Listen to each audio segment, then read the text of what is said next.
In this video, Sister Nuala Kenny speaks on conscience. She's a renowned ethicist, pediatrician, and professor at Dalhousie University, Halifax. She's born in New York City, and you'll see some of that New Yorker personality come out in her presentation. Her talk is titled From Conscience to Christ, and she's speaking specifically about the cultural shift that we're seeing of the medicalization of suffering, and most recently, the medicalization of terminating one's own life. I think you'll be blessed by seeing this presentation. A couple of side notes: when Sister Nuala Kenny talks about Paschal mystery, she's simply referring to the passion, the death, and the resurrection of Jesus Christ. When she talks about magisterial teaching, she's referring simply to the Roman Catholic Church's authority to have teaching on particular doctrines. Now, I know that you'll be blessed. Enjoy.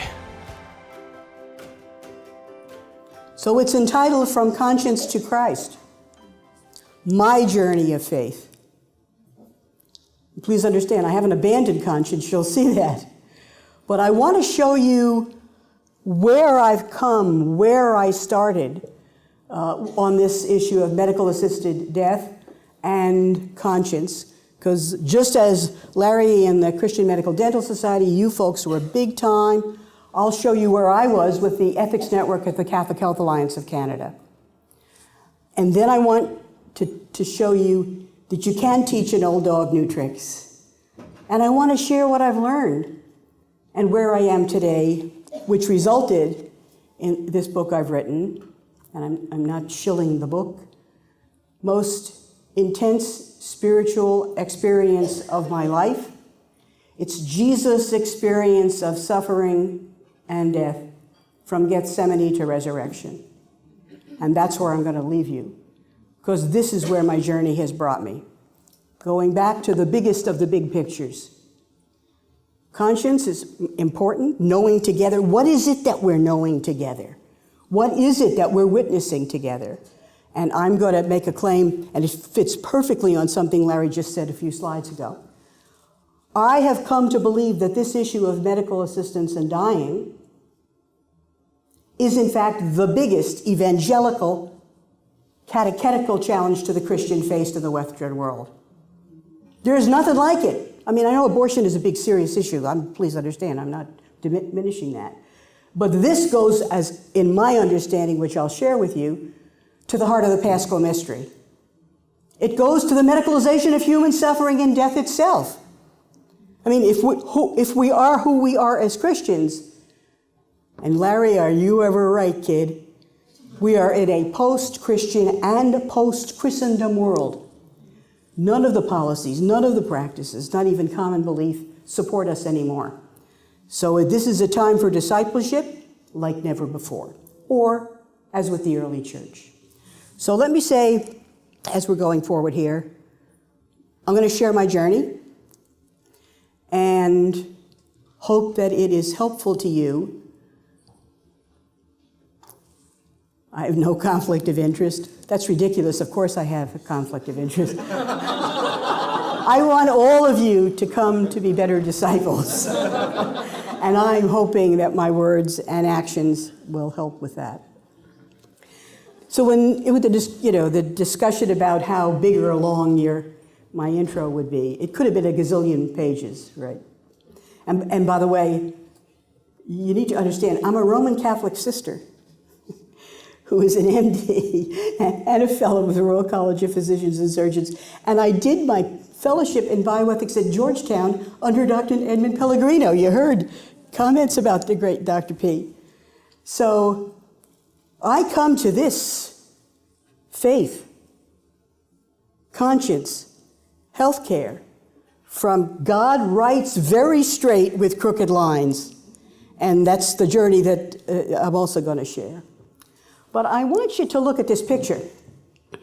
It's a little club. I think this is Jesus raising the daughter of Jairus. And I'm putting it there because while the standard CV intro stuff can tell you something about me, for you to know who and how I am and have been on this journey, you got to know why this picture, Jesus healing a child. becomes important for Sister Nuala, the pediatrician, ethicist, medical educator. Because if you really want to know who I am, you need to understand that I begin this journey with a clear, and at 74 years of age, last week, with a clear and compelling understanding of three things in my life. I have had 3 calls from the Lord. 3 calls. First, my baptismal call as a Christian.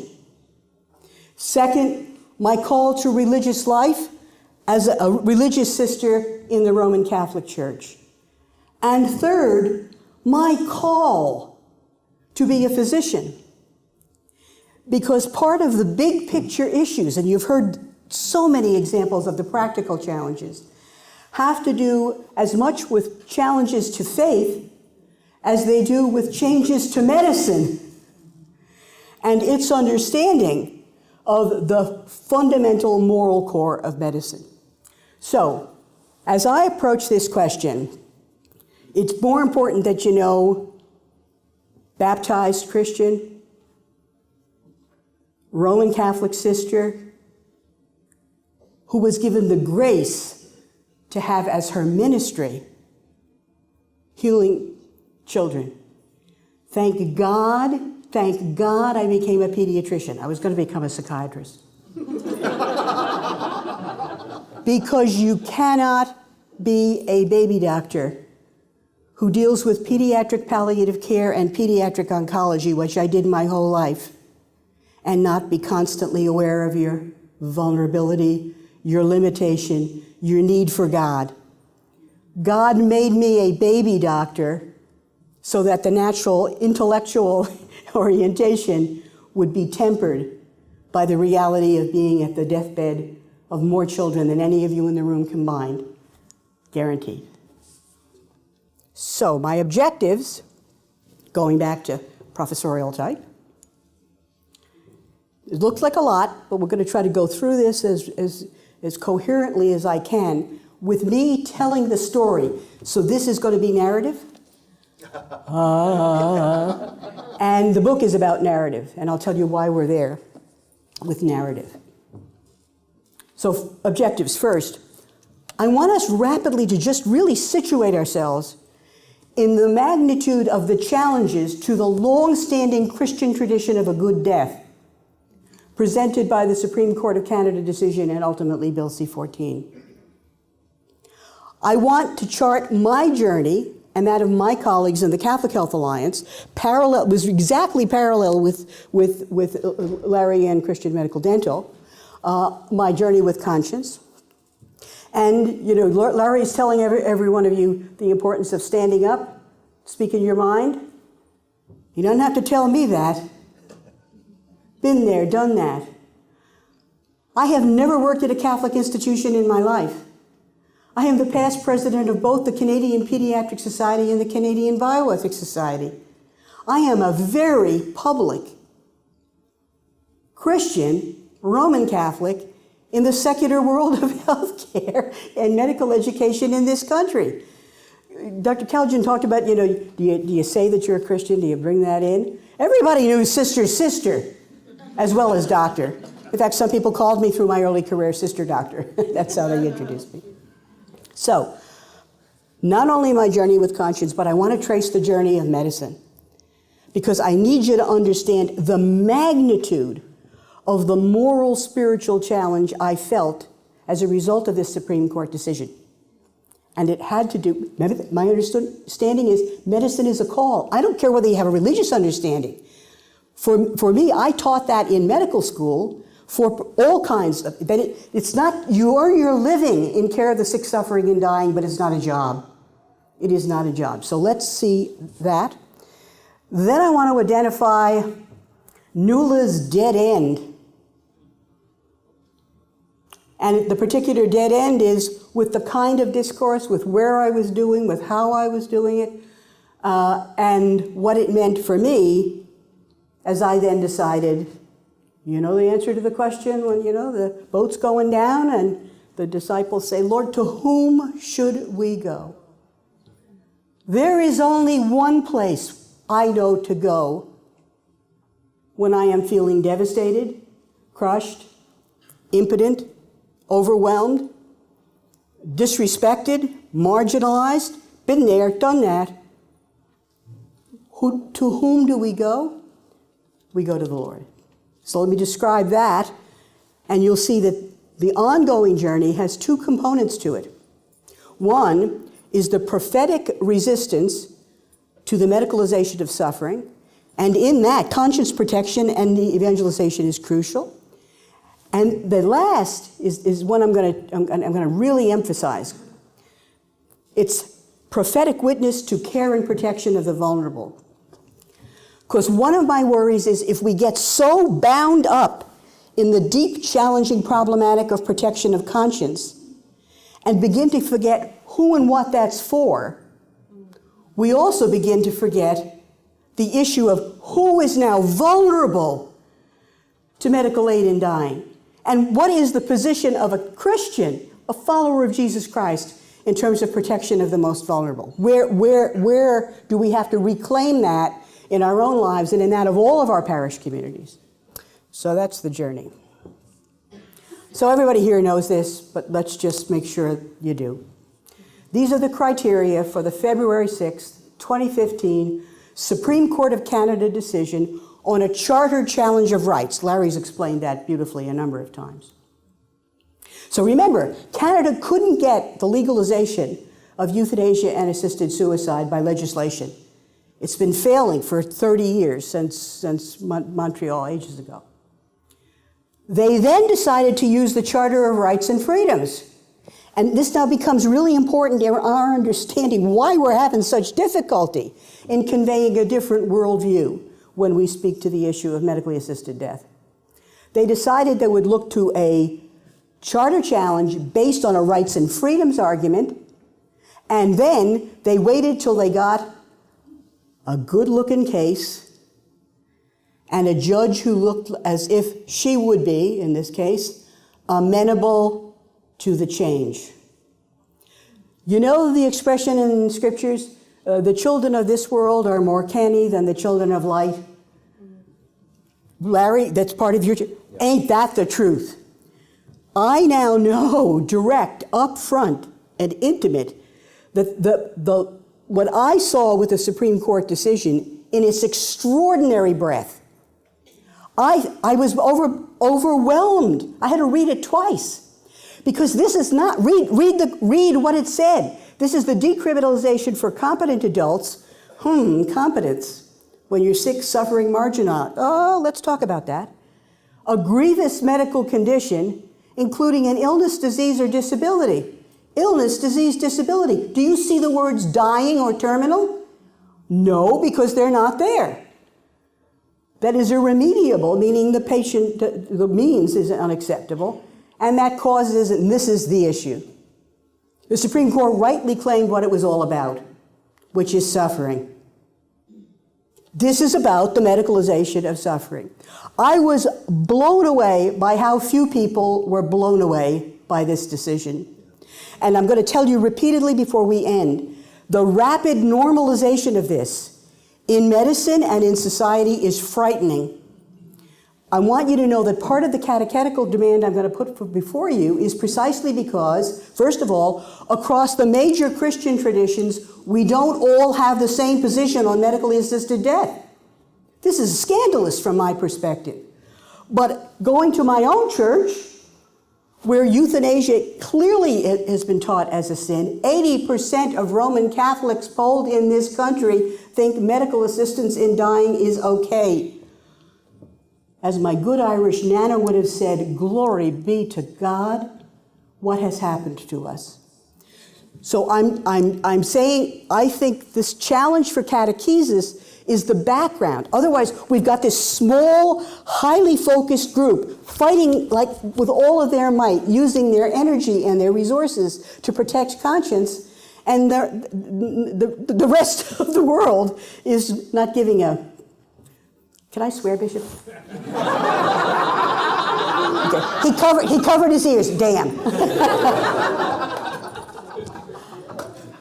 So, Supreme Court decision, I want you to know, and this is media, I'm with you, boy, I'm with you.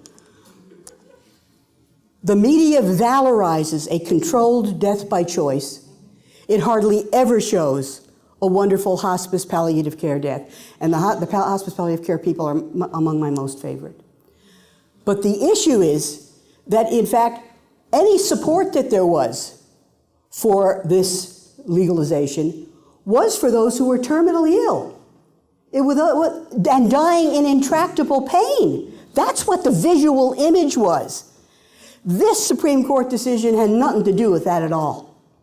So, what I want us to start with here is the challenge that that decision presented to the long-standing Christian tradition of a good death. Now, I know there is no scriptural foundation for the death of Joseph. Poor fella, he gets such short shrift in the Gospels. And he was the one that the Father chose to protect Mary and Jesus and to teach Jesus how to become a human and a man, a great guy. But look at this medieval depiction. The tradition in Christendom was that St. Joseph was the patron of a good death. And we use the word good death. All right? I mean, a happy death in some translations from the Latin. When you look at this picture, why might it have conveyed, if it truly represents in the piety, why might it have conveyed a good death? Well, we don't have time for me to do what I usually do, which is make you tell me. So I'm going to tell you. The death is at home. Joseph is surrounded by his most intimate others.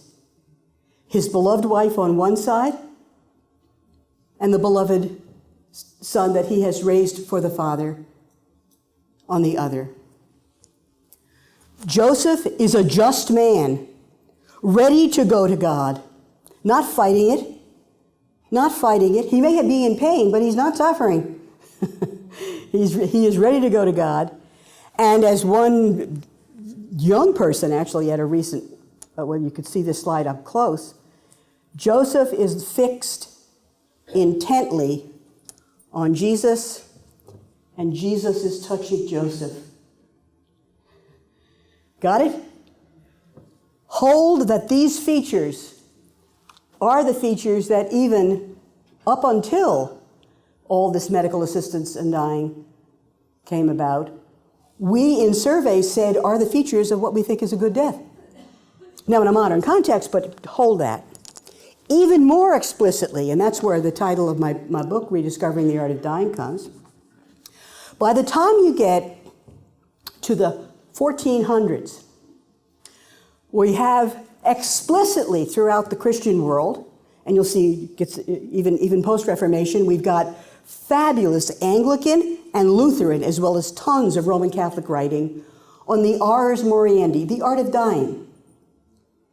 This was a formal teaching, practice, prayers, homilies, helping people to think and talk easily about their dying.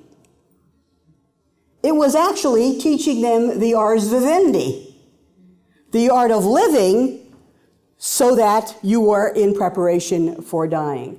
Because, remember, everybody in this room who's a doc knows this, prolonged dying is a phenomenon of the last half of the 20th century. Throughout human history, people died like that. God bless you. Bring out your dead. Monty Python. I want you to understand that what happened here was that individuals and communities, it was normal and natural for them to think about this. But this truly was when death was not controlled for next Saturday at 4 p.m., but could come like a thief in the night. Now, hold this. This is crucially important for us. The ars moriendi and the medieval art of dying assisted individuals and communities to live in preparation for death. It depended upon two fundamental features of the culture. One, the shared faith in the birth, death, and resurrection of Jesus Christ. Christian communities were it was the social community. And the importance of families and community and social organization and care for the sick and dying. It was normal. Even, let's go to rural Manitoba. Let's go down the shore of rural Nova Scotia. If you were a farm community, there was a back room that's where Nana was dying. And everybody took care of Nana.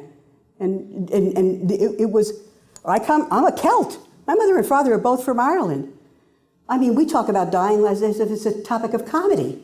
But Celts had, you talk about the difference, this cultural difference in being comfortable. But in our world, I'm suggesting that the issue of fear of talking about it, Dr. Kenny, no, don't mention the hospice palliative care word. Don't do that.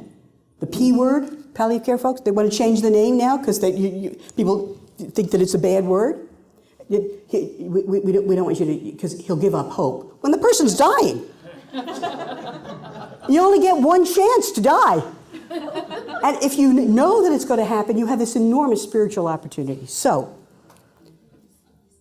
the Christian understanding of a good death was rooted in faith and in a certain kind of understanding of communities. Look at the features of our culture, because I'm trying to build up into why is it that we did legalize it? Why, not only since the Supreme Court decision and then the legalization with Bill C-40, why has this become so rapidly normalized that folks in hospitals, and many of you have said it was this morning and with Larry, in hospitals, because we have no Catholic facilities here in my diocese, that in fact, our wonderful palliative care nurse who's on a committee with me for our Archbishop says you can't say anything. You can't say it because conscientious objectors, I'll show it in a minute, you're now the selfish people who are not pulling your load. Move to the nature of the society in which we find ourselves to understand that. So first, we are death-denying and death-defying. We're death-defying. Bishop, would you like to drop down now with a heart attack? Is there another priest? Yeah. Please, God, no, Bishop. I appreciate your help, but look. Now, and maybe I know how we'd act, but let's make us not all docs in the room. You're in a social situation, another kind of conference. Down he goes. What is the expectation? Thump and jump. And he's back up again, and not only that, he sits back in the chair because he wants to hear the rest of what Nuala has to say. Resurrection happens every day. I'm being partly blasphemous, partly for purpose. I want you to understand this because what we're going to see as we move through this is it is precisely because of the tremendous advances in my lifetime. From the time I was a resident and when I did a fellowship here in Hem-Onc, which is now 45 years ago, the advances in childhood cancer are phenomenal. I'm a breast cancer survivor. Woohoo! 8 years. I'm grateful to have been a doctor. It's a great ministry. I was happy to help. But I also know that people have now come to believe in the technology, and they believe that it can answer every one of their ills. So, the features of our culture, not death-denying big time. Don't talk about it. People who won't do advanced care planning, who won't talk about the goal of palliative care. We talk about everything else, including private things that you think you should keep to yourself. Death-denying, death-defying. We clearly, post-Christian, rejection of the worldview. My experience of the past 25 years in public discourse for lots of things, national, federal, whatever, as we were Judeo-Christian basic values in laws and policies. We became more pluralist, rightly so, as we became less dominant by the Judeo-Christian ethic. But we were respectful of a number of perspectives. You know where we are now? It is my firm belief, and I have lots of experience of this, if you are identified as a person who comes to speak on an issue from a religious perspective or with a religious background, you're the one who's biased. Not the person who formed their opinion from Oprah and the most recent social tweet. So what we have is rejection of the worldview, corruption of discourse, the language. That's a whole morning that I can do a session on. Invite me back and we'll do this. But language is crucial. Language not only expresses what we believe, but it shapes our belief. So even mercy killing, wow. The right to die. I'm sorry, I'm not giving you that right. You cannot die. I'm not giving you. What are we talking about? And now, of course, it's medical assistance in dying, which is, of course, absolutely obscene. That's not what the legislation allows. What the legislation allows is medically assisted death. Dying is the process. That's what goods care, hospice, palliative care provide. Death is the act at the end. So, corruption of language, individual rights, choice, and control, valued more than anything else, and belief in technology to fix everything. These, my butt, my bum, whatever. I mean, look at these. Look at what's happened with cosmetic surgery and any violation of any understanding of the goals of medicine. Pop a pill for anxiety. Belief in technology to fix all ills. So, of course, we have a medicalization of suffering and death and the legalization of MAID. So my journey with all of this began because at the time, up to the Supreme Court decision, there had been a lot of work. The Canadian Conference of Bishops has, as we saw the attempts at legalization, constantly written things that in fact became important for me, and I became the ethics policy advisor to the Catholic Health Alliance of Canada and learned something about those folks who were in Catholic hospitals in this country and dealing with this issue. Then as we saw what was happening with the Supreme Court decision and knew it had to be legislated, our focus was exactly, Larry, what Christian Medical Dental is. Whoa, this is something that's going to happen now. Let's protect the conscience of those persons who in fact believe that this is wrong. And also, and Dr.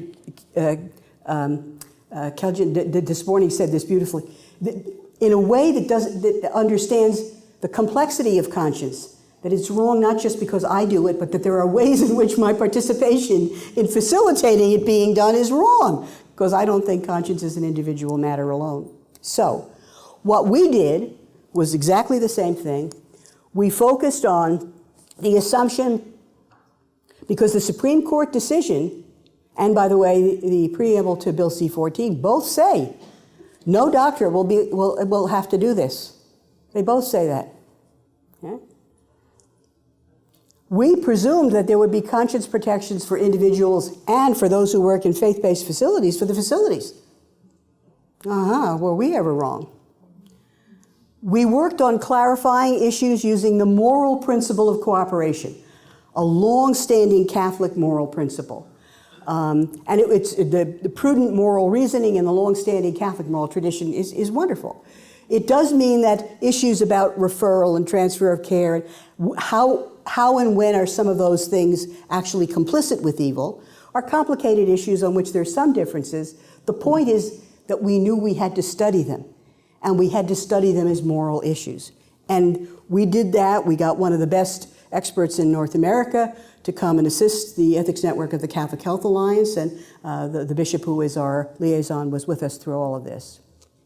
In the Health Ethics Guide, approved by the Canadian Conference of Bishops, which for those of you who are not Catholics, this is the guide that gives, adherence to this guide gives the Catholicity identification to an institution, and by extension then also for individual practitioners.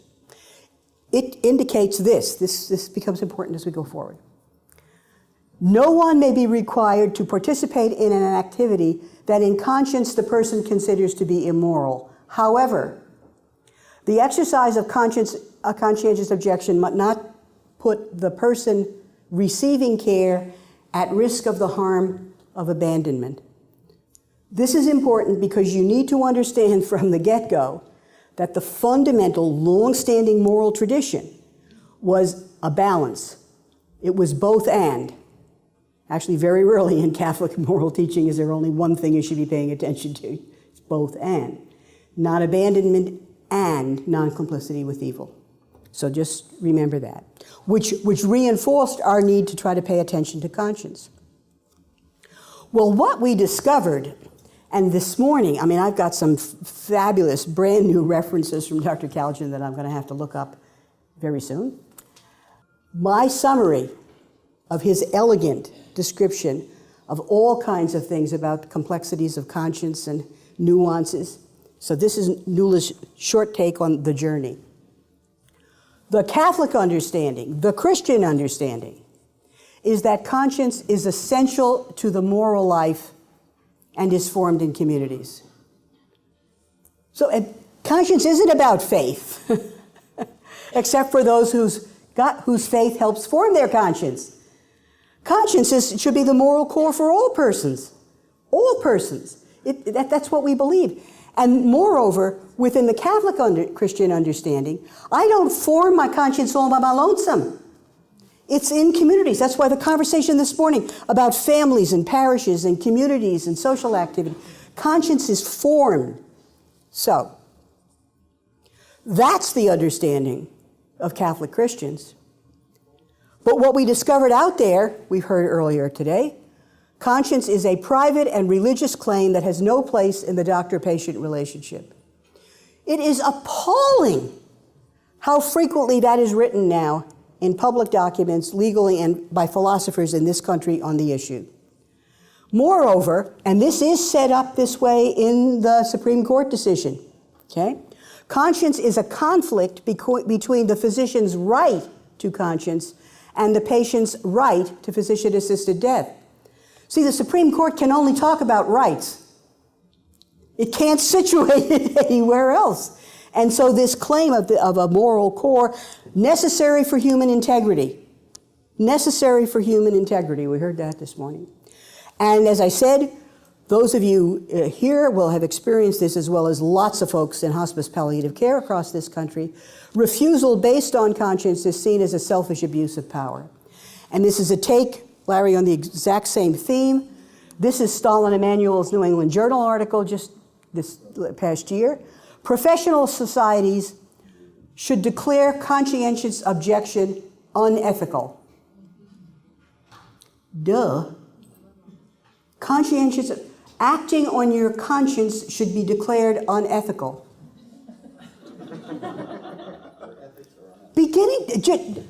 Begin to understand, gangs, that when we're dealing with this issue, the magnitude of the difference in understanding of what we're talking about for conscience, in fact, is almost insurmountable in terms of public space.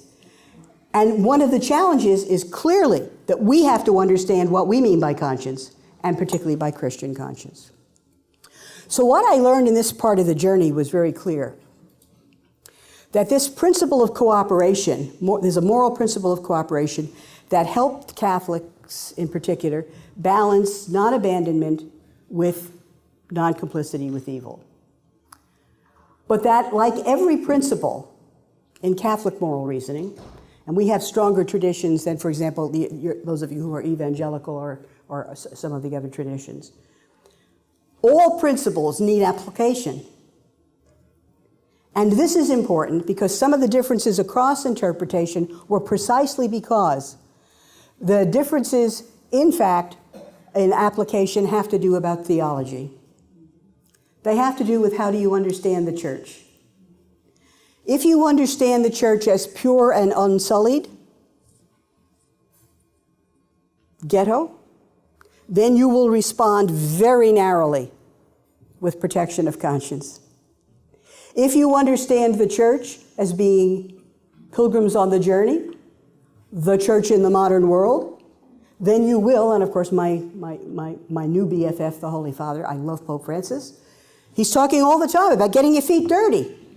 If you're going to be in there, out there, preaching the gospel, being signs of the healing and reconciling ministry of Jesus Christ, which is what we're essentially called to be about. Not some intellectual protection of some kind of argumentation. It's to be there. It's the way I've put it often. One of the advantages of being a pediatrician who'd done end-of-life care and then lots of ethical stuff is I could say, I know what it's like at 2 o'clock in the morning with literal blood and guts on my shoes, standing there trying to say, please God, let me be the face of the merciful and compassionate Jesus here. It doesn't mean I ignore moral teaching, but it means that it's more complicated than simply what the principle guiding the action is about. So I learned in our community, Catholic community, focusing on this, we focus too narrowly on the moral assessment of conscience and not enough on forming the mind of Christ. Moreover, even in the Catholic tradition, one of the things was kind of interesting, conscience has become a huge issue. I haven't heard a sermon or a homily on the formation of conscience in 35 years. I won't call anybody's attention to that. I'm serious. This is serious stuff. We're calling on the protection of conscience that the vast number of the members of our congregations have no one's taught them what formation of conscience is. So in the Catholic tradition, just to move fast now here, because I want to make sure that we get through this. Formation of conscience in the Catholic tradition is based on 3 pillars: Scripture, Jesus, tradition, especially magisterial teaching, formal church teaching, and experience, the situation in which you find ourselves. Too many people in my tradition thought that what conscience had to protect was the magisterial formal teaching. No. They have to protect the formal magisterial teaching as one of the elements, but they also have to see who and how Jesus was and what are the circumstances in which you're trying to minister. So my journey with the conscience group became very super intense, the same kind of frustration, people are not speaking up, all of this.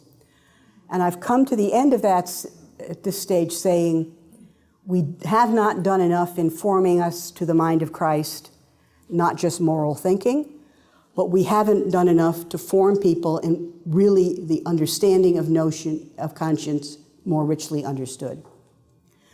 My journey of medicine is an exercise altogether. I can do a whole morning workshop on this. Let me just really summarize this. I told you medicine for me is a calling.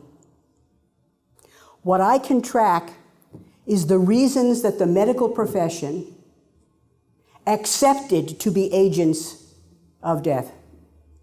They didn't have to. I'm sorry, they did not have to.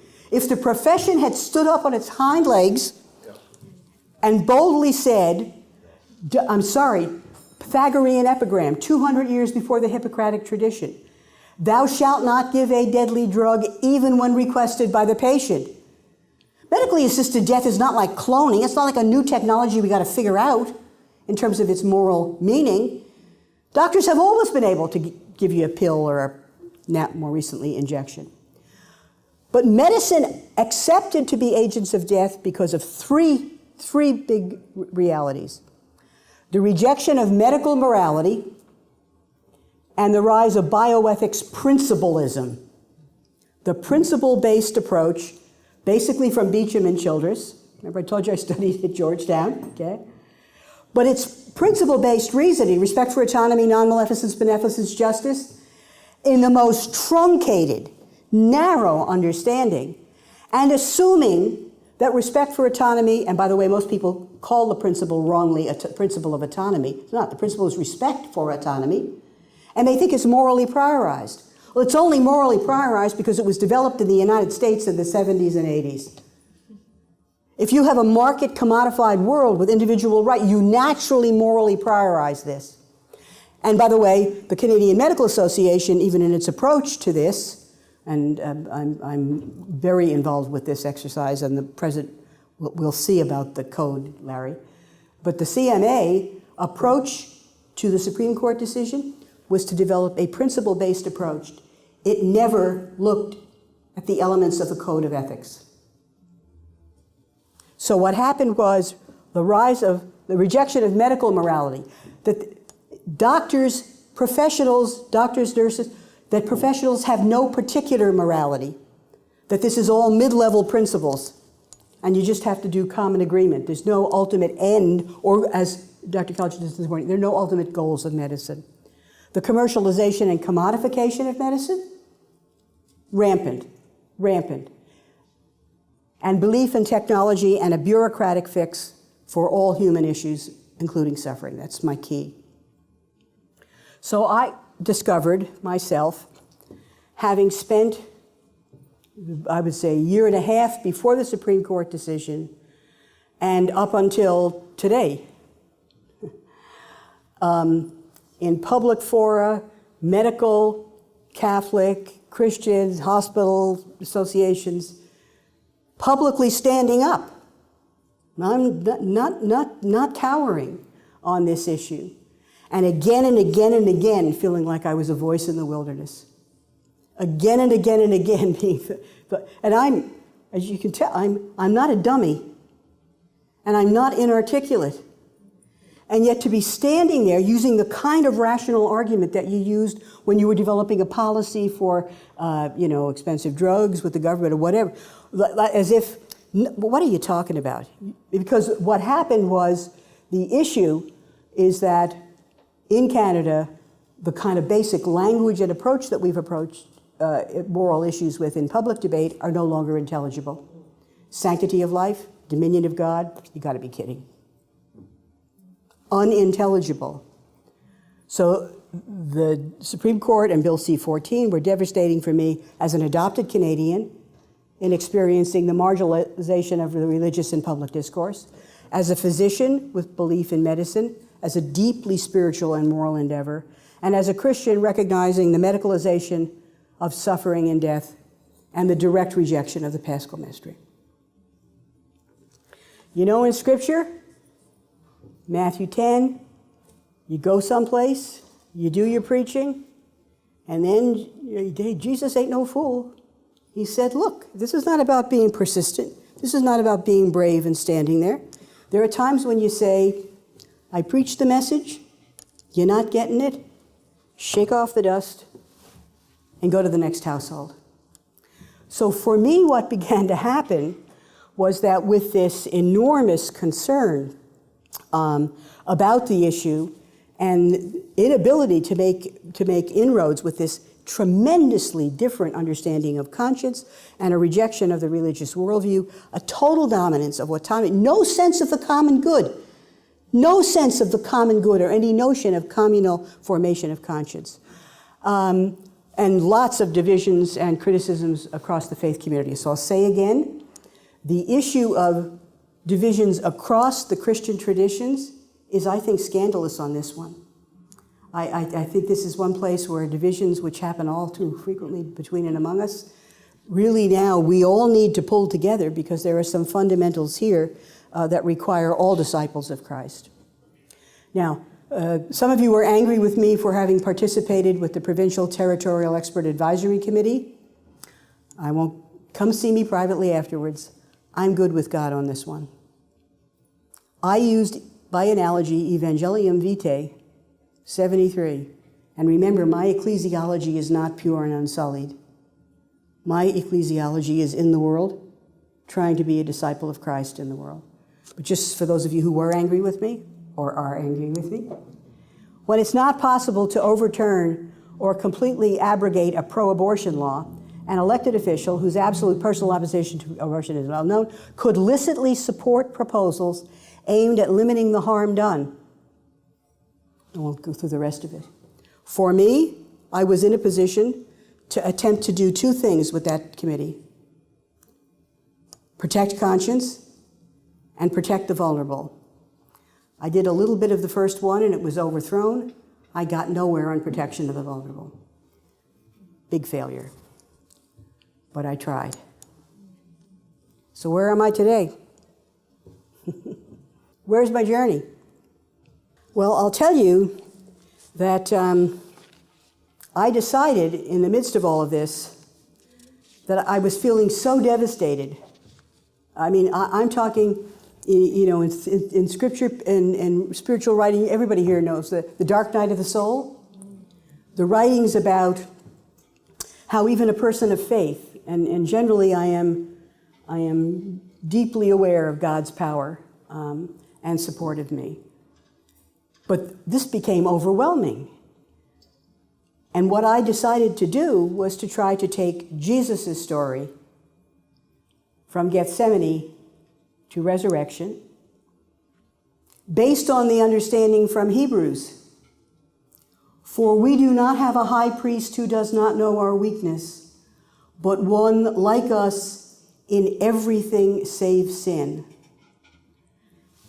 And this is a spiritual journey of 11 months, because Novalis wanted it fast-tracked.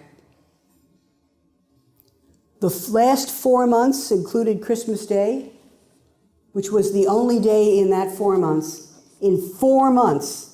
where I did not read from start to finish one of the Passion narratives.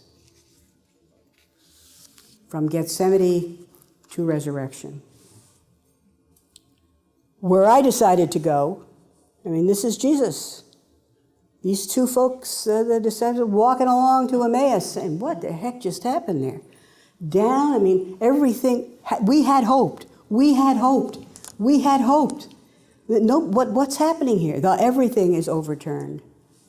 Jesus walks with them, the art of accompaniment. He listens to them, and as he walks with them, he unpacks the scripture to them. So I believe that we need more than ever before. I'm going back to the question of conscience protection for a set of beliefs. Who and what are the beliefs? And I think it's crucially important for us to understand it's not just a matter of articulating our beliefs, which I clearly believe we need to. Pope Francis has just used a recent quote, I think quoting the original Holy Francis, the saint, that we should preach, sometimes using words. This is as much about who and how you and I are with our patients, with our families, with folks who are raging angry with us and in argumentation, with our ability to, in fact, remain clear and confident about who we are, be unafraid to name what it is that is important, but also to be able to witness in a way that doesn't turn back into retaliation and anger. My God, look at the public discourse right now, especially in the country of my birth. But we're not far behind in certain areas. So we have to root ourselves more than ever before. This, for all of us who are physicians of the Christian faith, what we do in our life work gracefully is continuing the healing, reconciling mission of Jesus. The Jesus journey was about teaching, proclaiming the good news, and curing every disease and sickness. We need to pay attention to who and how Jesus was as he dealt with persons who were suffering. We need to get into the mind of Christ so that our responses are not just formed because of our moral tradition and because of carefully thinking through these circumstances, but that we begin to have an understanding of who and how we ought to be if we are to be the continuing, compassionate, and merciful face of Jesus to the suffering today. So I believe strongly, I mean, this is where I am now, is spending lots of my time teaching and preaching, and I've been around the country, we've been back and forth from California. I feel committed now to raising the awareness of the Christian community and explicitly my own Catholic community of this, because I'm terrified that they don't understand it. I'm terrified that the vast majority of 12 to 14-year-olds today are living their lives and growing up where medically assisted death is the new normal. They will never have heard of the prohibition against euthanasia. my own focus is that particular internal ministry. But I believe there's two basic challenges for all of us. Prophetic resistance to the medicalization of suffering and death. The human dimension, the whole person care, this commitment that all of us would have made more generally in our practices, in fact, is profoundly threatened by this medicalization, a fix-it, a pill, a procedure. So we have to commit to the formation and protection of conscience. You got to form it before you protect it. And we have a huge challenge, I believe, in the formation of conscience. But I also believe saying no is not good enough. We have to become ourselves prophetic witnesses to mercy and compassion. Two ways. In direct response to the suffering we encounter in our world and in our patients and in our healthcare system, and in advocacy for the protection of the most vulnerable from AIDS. So I remind you, and this is almost exactly the same slide that Dr. Kaljan used twice today. The reasons people request medically assisted death. This is a summary from a submission to the Supreme Court. Feelings of loss of dignity. I won't put down on the list loss of dignity. Glory be, if we have one thing to say, it's you never lose your dignity as a child of God. You may feel undignified because people are changing your diapers or doing things that are most intimate care. You have never lost your dignity. Harvey Chachinoff, for any of you know, my good Jewish buddy, Harvey's fabulous. Harvey's dignity-preserving inventory shows a huge obligation on our part for how we respond to persons who are in situations where the experiences and the situations, in fact, make them feel undignified. So huge, huge challenge. So the reasons: feelings of loss of dignity, dependence and the loss of control, the greatest sin in North America in the 21st century, being dependent. Guilt at being a burden to others, especially to family. Glory be, think of the chronic illness, those spouses of persons with dementia. Begin to think of all of those who are now so profoundly vulnerable because these are the reasons that they're requesting medically assisted death. Isolation and loneliness, huge, huge, huge. Uncertainty regarding future care needs. It is a scandal that Canada Supreme Court decision came down before we delivered on at least 15 years worth of promise. Well, I worked with Senator Carstairs and others again and again and again that we would deliver an effective, accessible hospice, home, palliative care program available to every Canadian. Still haven't delivered on that. But we go to legalize this, and now we have to worry about let's get resources to make this accessible. Uncertainty regarding future care needs, hopelessness and loss of meaning. The community has a huge amount to do. And again, requests for medically assisted death are rarely related to pain or other physical symptoms, though you and I know as physicians, this is a huge issue for us. So, if we look at Jesus and his suffering, he asked for it to be taken away. But he trusted in the Father that no matter what horrible thing might happen to him, the Father would be with him and take care of him. So our prophetic resistance to the medicalization of suffering, in fact, has to be clear and compelling. We don't seek suffering. We have an obligation to relieve it, but we understand the difference between physical pain and emotional and spiritual suffering. Doctors have no warrant for emotional suffering. We reject the medical technological response, but also the final challenge as we walk where I'm walking. We got to walk the talk then. If we say no to these sources of suffering, and that's what they are, then we have to be credibly responsive witnesses to care for those who are suffering and considering MAID. This includes advocacy for public policy supports for all the situations that, in fact, promote vulnerability. This is a quote from the Holy Father, our Holy Father Francis. A community of disciples, and surely that's the first thing that we are together here. A community of disciples gets involved by word and deed in people's lives. It bridges distances. It is willing to abase itself if necessary, and it embraces human life, touching the suffering flesh of Christ in others. That's who and how we believe. That's the end of formation of conscience and formation into the mind of Christ. So I leave you with, who do you think needs care and protection today? Those in hospital, accident, trauma, awaiting the diagnosis of cancer, the chronically handicapped, the long haul, elderly, especially dependent elderly in residential facilities, the dying.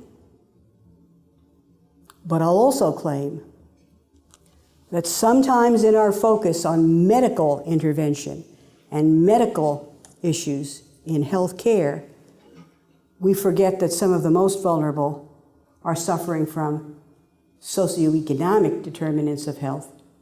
They are those that Pope Francis would call the marginalized on the peripheries. So where am I? I'm just walking with Jesus. Thanks.